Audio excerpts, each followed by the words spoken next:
Hello and welcome back to No Bullshit. Today we return to talking about one of our least favorite pro-progressive YouTube creators out there, Lilly Singh, aka Superwoman. She recently started hosting a brand new late night talk show for television called A Little Late with Lilly Singh. And you probably already know what the main focus of all her jokes are going to be. Many were very disappointed with Lilly's premiere last night. And that's not just us anti-SJW types who already disliked her from YouTube. No, Lilly's own fans are also realizing how not funny she really is, and how obsessed with herself and her identity, and how much she likes to joke about LGBTQIA issues and race. That's basically Lilly's whole shtick now, and it's not something she does well to begin with either. Not to mention, these kinds of bits get real old real quick. There's only so many times you can listen to this multi-millionaire millennial and Canadian bisexual who's been handed careers on YouTube and in film and now in TV, yet there's only so many times you could hear someone like this complain and act like she's oppressed or something else. That's just not true. Honey, if you were oppressed for being Indian or bisexual, you wouldn't be making millions of dollars right now. Nor would you be allowed to make all these anti-white jokes like what you're doing day after day. Lilly's tendencies to not only bash men and white people and Christians, but also she tends to hate America and also be a pro-Muslim too, that likes to complain about her money as well. Even though, as I said, Lilly Singh is a multi-millionaire, and she also takes large and long breaks from her YouTube channel all the time. Sometimes she even takes so-called mental health breaks because apparently producing 5 to 10 minutes of content a week is too taxing for this brown bisexual. Wouldn't be that big a deal either. Taking breaks is all fine and dandy if you want to, but if you have to do it and then tell everyone about it and then afterwards you start complaining you're not making enough money anymore, well, then you look stupid like Lilly, and you also look greedy, and it shows that you just don't understand how the world works. But let's get back to this new late night talk show for now. Today we're going over her first ever monologue from Superwoman's new show called A Little Late. And spoiler warnings if you haven't heard yet, but the whole entire monologue and most of Lilly's show, it's about her being brown and bisexual, while also taking liberal amounts of time to bash whites and men. Pretty much all the same shit we hated her for doing on her YouTube channel for years. But now, this new show is being propped up and promoted by a major television network. Now, unfortunately, I can't show the clips of her show here because NBC would obviously try and strike me for it, but I do have a link to the original video below for you guys to check for future reference. For now, let's just go over her words and discuss what she said and why, and see how this shit goes. Things start off here with the usual pleasantries. Lilly thanks everyone for being there while wearing an oversized, ill-fitting, bright red jacket and pantsuit for some reason. And then, about the second or third thing to come out of her mouth is a line about brown people being happy to be in the audience because it's free to attend. Not sure where that one was going. Perhaps it's an implication that brown people like free stuff or something. Regardless though, we're barely 30 seconds into this thing and Lilly is already signaling to what she calls herself brown people. It's also very noticeable that her audience is rather small here. You can only see a few people in the front row, like 5 or 10 of them maybe. But regardless of that quaint size, the audience does sound louder than ever because it's fake and they're using a laugh track. And this obnoxious laugh track here is being used to make the show appear more funny than it actually is. And that's a part of the start that should really worry everyone. Next, Lilly immediately jokes about herself being a brown person of Indian descent. And she does this bit with a reference that's so dated it could probably get into a rated R movie by now. The bit goes like this. She says some people are probably looking at their TVs confused, watching her new show thinking, is something wrong with my TV? Why are they playing Slumdog Millionaire after Seth Meyers? Now, this is just not only a bad, old, dated reference of a joke and about a movie from 11 years ago, as I mentioned, but also, this is based on a false premise too. I highly doubt Americans are going to be confused when they see Lilly hosting a late night TV show. She acts like we've never seen black or brown people before, nor have we seen them hosting television shows. Please, Oprah was hosting TV 30 years ago, lady. And also 30 years ago, Arsenio Hall had his own late night talk show. This was widely popular, and it was black hosted and a late night talk show not unlike this one. And it came out around the same time Lilly Singh was born. So quit pretending you're some revolutionary, new, shining, perfect example of diversity in late night TV. You're not, Lilly. You're not the first, the second, the third, or the fourth here. You're just some progressive, pro-politically correct social justice warrior, which the current heads of NBC thought could get them some extra bonus woke points by hiring you here. Next, things get even worse when Lilly does a patronizing wave saying hello to Middle America, like we're a bunch of racist bigots who don't accept minorities or something. And also, this wave is fitting since Lily's probably never been to Middle America, nor does she understand what people like us think or feel like. That's why her show is going to seem so off-putting in a lot of ways, and it's also a way to show that she's completely out of touch. And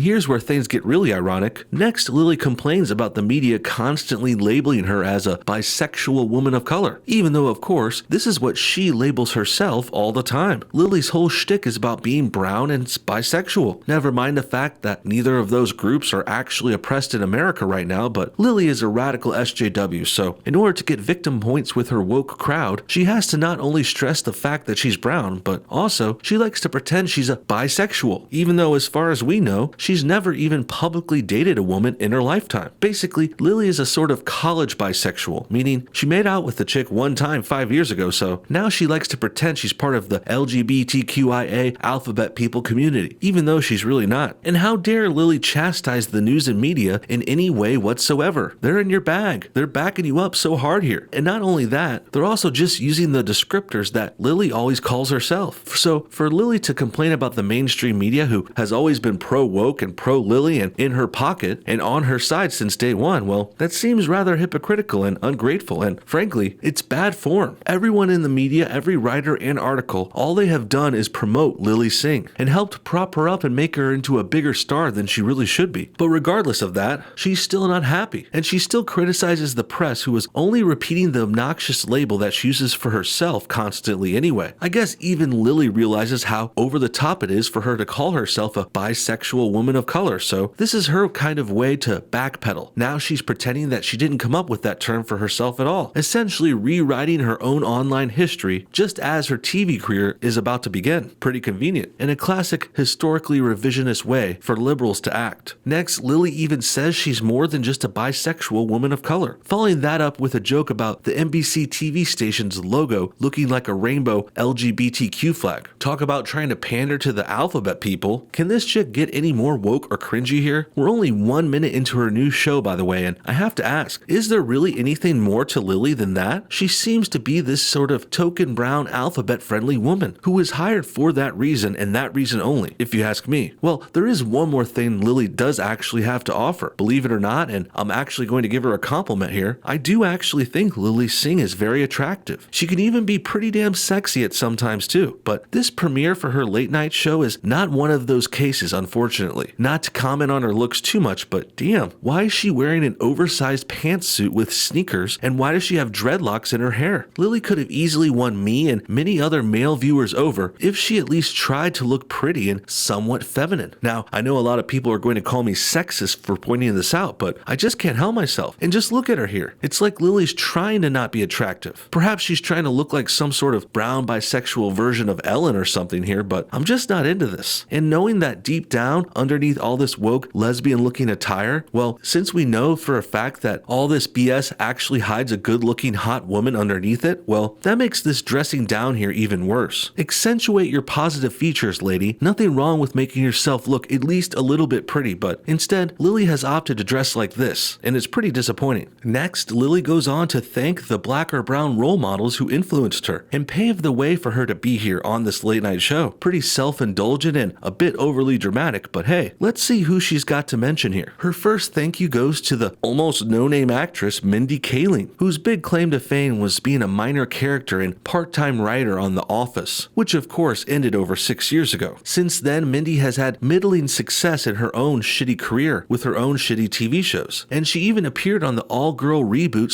/ sequel to Ocean's 11 called Ocean's 8. That was a complete disaster. And of course she was in that SJW piece of crap. Mindy is just as woke and brown and Indian as Lilly Singh herself. She's not nearly as good looking though, unfortunately, but regardless, she does have a daughter for herself, which she had out of wedlock and hasn't even publicly revealed who the father even is. Regardless, this is a so-called role model who supposedly paved the way for Lilly Singh, and she's only getting started with her list here. Next, Lilly lists Michelle Obama as an influence and paver of the way for her and other brown girls. So I guess the moral of this part of the story is marry someone who is smarter and more popular and a potential presidential candidate, because because that's basically all that Michelle Obama had to do to get her own notoriety. Marry up and be obnoxiously over-opinionated while you do it. That's the Michelle Obama way, and that's what woke liberals like Lilly Singh are striving to go for, apparently. That and inserting themselves into male-dominated shows and movies, and reboots of white male-dominated shows from England, like what happened for Mindy Kaling. And then if you can get yourself pregnant by one of those white males who you always hate on, well, that's just a bonus. And now you're a strong, independent, single mother who spent her whole life and shitty career hating on the same kinds of men who are also the people you sleep with and have babies for. Next, Lilly continues to talk about being a brown woman, despite of course just previously denying that she described herself like that. This time, Lilly says, "As a woman, I am especially stoked to join this group of people," after which she shows a picture of all the male late-night comedy show hosts. This of course purposely leaves out Samantha Bee, who hosts a late-night comedy show of her own on TBS. And maybe I wouldn't normally consider Bee a late-night talk show host specifically either, but I also wouldn't consider John Oliver, Larry Widmore, and Trevor Noah ones either. They host late-night satirical news shows on cable, which is a little different than hosting major talk shows on the big main networks, like how all the rest of the guys in this pic do. Sure, Bill Maher and Conan are on cable now, but they previously had long tenures on major networks not too long ago. But since Lilly's show did include these Daily Show, Comedy Central crew and their spin-offs, well, that makes their exclusion of another one, Samantha Bee, even more questionable. Bee was also on Comedy Central and The Daily Show for a good long while, before spinning off herself as well, but Lilly Singh purposely leaves her out of this joke, so it looks more powerful and makes Lilly look like she's the only female in late night. Or perhaps this show forgot Samantha Bee even existed. Can't really blame them for that either. I almost forgot she existed while I was just talking about it there. She's kind of bland and terrible, and you almost want to forget her because you never want to remember anything she said. So maybe that does explain it. That, or Lilly could not want to be competing with another late night female comedian, so I think she really might have just opted to pretend Samantha Bee doesn't exist, at least in this situation where she's making fun of men and chastising us for hosting more late night shows. Women host plenty of other shows on television, by the way, if you hadn't heard. In fact, they dominate many other more varied types of shows, like cooking, health-related shows, or fitness. Or to compare them to other major talk shows, well, women host more daytime TV. For example, there's shows like Oprah Winfrey's, Wendy Williams, Ellen, Kathy Lee and Hoda, Bethany, or even Judge Judy, who hosts the biggest live courtroom show in the world. And don't even get me started on morning talk shows. There's tons of all-female panels like the ones on The View, or The Talk, or The Fab. And there's many more multi-paneled, almost all-female casts like this too, in daytime and morning television. So when wannabe woke people like Lilly Singh complain about there being too many male hosts on TV, I don't know what the heck they're talking about. The truth is, there are plenty, and it's only an issue if you're a politically correct social justice warrior who's trying to make it an issue because you actually hate men. Also, it's only even noticeable when you point it out like this, and you purposely narrow down what you call a TV host to be this very specific and cherry-picked criteria. When Lilly complains here, it's only seemingly legitimate when you first leave out all the daytime and morning show hosts, and you only focus on the late night ones. Then you have to purposely leave out the current show, Full Frontal by Samantha Bee, and also ignore other previous big late night female hosted shows like Chelsea Lately, The Monique Show, or the very famous guest hosting on The Tonight Show done by the historic comic Joan Rivers over the years. Finally, in the end, this does raise an interesting question here, but I don't think woke SJW activists like Lilly Singh are going to like the answers. Why do you guys think there's not as many women in these kinds of TV hosting jobs? Because Lilly Singh appears to be implying it's because of sexism, pretending there's some kind of anti-female bias against women in TV. But I'm not buying that, and that's not proven at all. But I have proven that there clearly are lots of women hosting in television, and it's clearly not an issue that they're not getting enough jobs. The ladies get just as many or more hosting gigs as men. It's only in this specific and cherry-picked late-night TV genre that appears to attract more men to it. And I think we can all guess why too. Late-night shows do tend to be more comedic, and they're often hosted by comedians, usually coming from the stand-up genre. And well, men dominate late night for the same kinds of reasons they dominate stand-up and comedy in general. People think men are more funny, and there's more funny men out there. Audiences prefer male comics, and they have for years, and there's nothing wrong with that either. Now, the why behind that gets a little trickier. I'm not here to say women aren't funny at all, or men are inherently funny. No one's claiming that, but it is obvious that there are less funny women than men. It's not like there's a bunch of secretly hilarious women out there getting denied stand-up gigs and TV hosting hosting jobs because of sexism. If you do have proof for that, please bring it to the table and comment it below. But I think if there were all these funny women out there, the studios would already be hiring them. But the truth is, they can't find enough funny women to make these shows, at least not more of them. And I think nothing proves this point better than this new show from Lilly Singh. If a former YouTuber named Superwoman, whose only jokes involve her calling herself a bisexual brown woman while shitting on men and whites and Christians and Americans, well, if this is the best female comic that NBC and late night TV can come up with, then, well, I think they just proved my point here. What do you guys think? Is Lilly Singh's new show tragically unfunny? Is she a hypocrite for complaining about people calling her a title which she describes herself every time she speaks? Comment your thoughts on everything below, and thanks for watching No Bullshit. Hit that like button if you enjoyed this video, and we'll see y'all next time.